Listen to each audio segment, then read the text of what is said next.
Hello everybody, welcome to my channel. My name is Chokent. I took the IELTS exam in 2022 and I scored 7.5.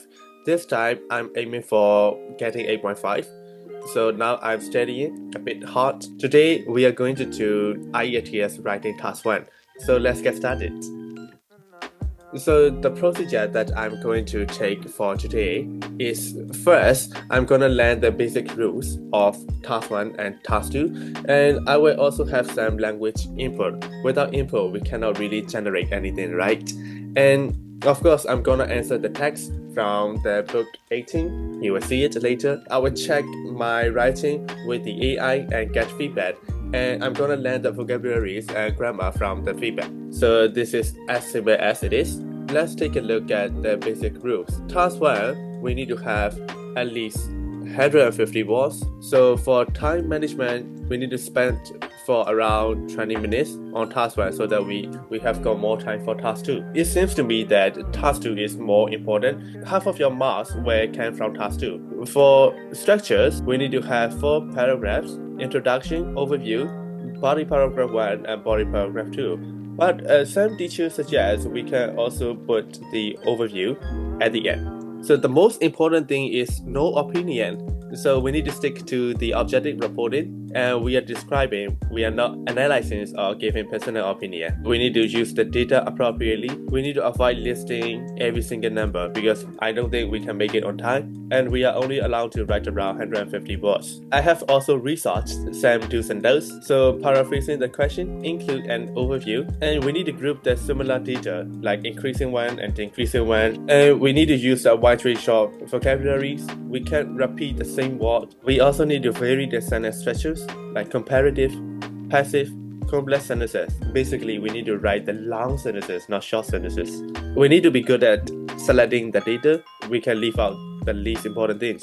We also need to use the time markers for some questions like maps. And for don'ts, no opinion, no conclusion, just overview. We don't have to describe every number and every item. If not, we won't be able to make it on time. This simply means don't copy the question, cannot use informal language, and we can make up some data. We can only use the data that is presented in the visual. I've also researched some useful languages. For introduction, we have to paraphrase the questions, so synonyms and rephrase the task. For graphs, we can use illustrate, show, displays. For charts, we can use profiles. For table, compares, diagrams, outlines, maps, depicts.